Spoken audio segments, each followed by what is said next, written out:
ছাত্র জনতার তীব্র আন্দোলনের মুখে গত ৫ আগস্ট শেখ হাসিনা পদত্যাগ করে ভারতে পালিয়ে যাওয়ার পর আওয়ামী লীগের নেতাকর্মীরা আত্মগোপনে চলে যান।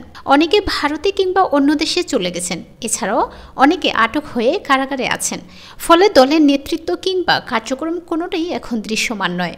এদিকে ৪৯ বছর আগে ১৯৭৫ সালের ১৫ই আগস্টই বাংলাদেশের প্রতিষ্ঠাতা রাষ্ট্রপতি শেখ মুজিবুর রহমানকে সপরিবারে হত্যাকাণ্ডের পরও ভয়াবহ এক সংকটকালের মুখোমুখি হতে হয়েছিল দেশের সবচেয়ে প্রাচীন এবং রাজনৈতিক দল এই আওয়ামী লীগকে। সেই সংকট কাটাতে সময় লেগেছে দীর্ঘ ২১ বছর। জুলাই এবং আগস্টে গণহত্যার সঙ্গে সরাসরি জড়িয়ে পড়া আওয়ামী লীগ এবার ফিরতে কত সময় লাগবে এই প্রশ্ন ঘুরপাক খাচ্ছে জনমনে। সম্প্রতি কাতার ভিত্তিক গণমাধ্যম আল জাজিরাকে সাক্ষাৎকার দেন সাংবিধানিক সংস্কার কমিশনের প্রধান এবং রাজনীতি বিশ্লেষক আলী রিয়াজ।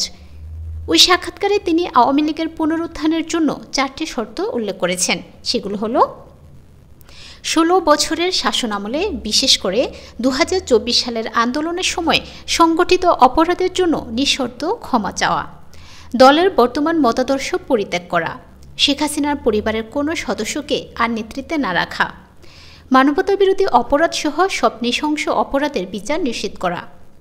অধ্যাপক আলী রিয়াজ ইউনূসের নেতৃত্বাধীন বাংলাদেশ অন্তর্বর্তী সরকার কর্তৃক গঠিত সংবিধান সংস্কার কমিশনের প্রধান হিসেবে দায়িত্ব পালন করছেন। তিনি সংস্কার প্রস্তাব নিয়ে ঐক্যমত্য গড়ার কাজ করছেন। তিনি বলেন, জুলাই আন্দোলনের সময় যেসব ব্যক্তি গণহত্যার জন্য সরাসরি দায়ী তাদের বিচার হতে হবে, যার মধ্যে শেখ হাসিনাও অন্তর্ভুক্ত। এই শর্তগুলো পূরণ হলে তাদের প্রত্যাবর্তন নিয়ে আলোচনা করা যেতে পারে।